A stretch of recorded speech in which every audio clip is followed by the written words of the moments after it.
Not that I'm counting, but there are 7 days until the baby Jesus is born. The creche is out. The Christmas preparations are underway. Decorations, gift exchanges, cookie parties, shopping, making, shipping, delivering. Children gleefully free of school until the new year. Holiday gatherings. And in all the doing, all the effort to create a perfect Christmas, where's God? Merriment and celebrating and exchanging gifts can feel false when we pause in the tension. We celebrate while many in our world live in places torn apart by war or addiction or homelessness. Loneliness and doubt, shame and inadequacy lurk in the corners of our soul. And here in Seattle, where we have just over 7 hours of cloud-covered daylight this time of year, heavy darkness is not just a metaphor. We await an advent, a coming of light and hope. Today is the 3rd Sunday in Advent. This is Joy Sunday. Our Advent season of tempered waiting and watching and quiet self-examination is shifting gears, with next Sunday being both the 4th Sunday of Advent and Christmas Eve. This week is about the in-breaking joy of anticipation, that glorious, impossible joy we have been hoping for and longing for is getting closer. Joy.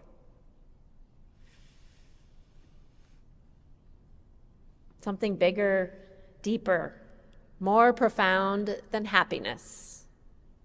Happiness is good.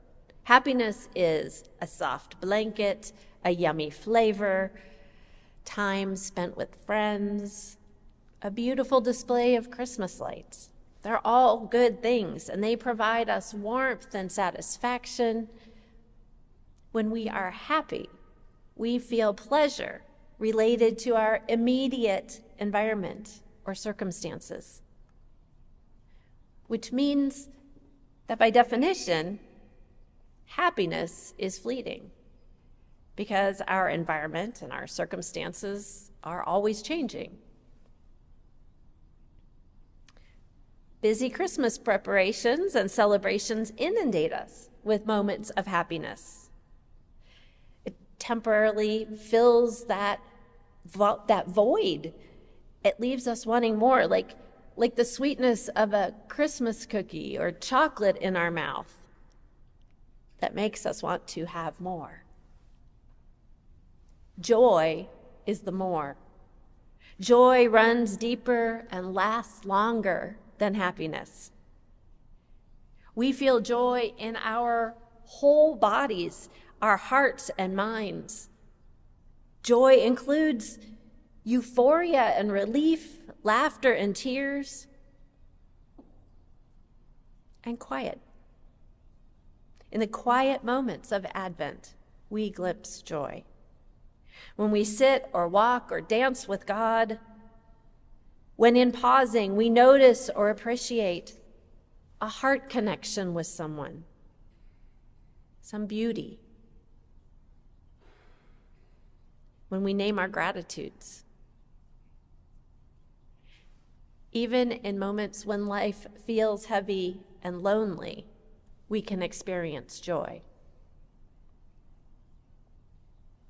Joy reminds us that we are not alone. We are not forgotten.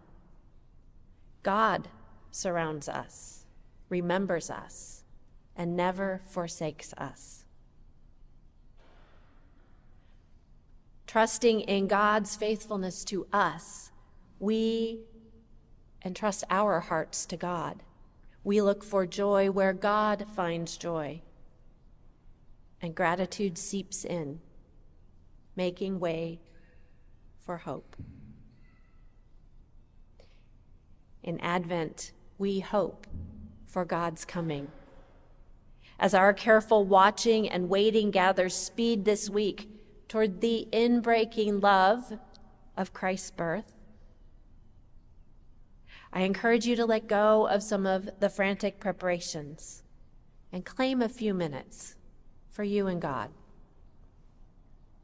Spend a few minutes reflecting on your joy, on your gratitudes.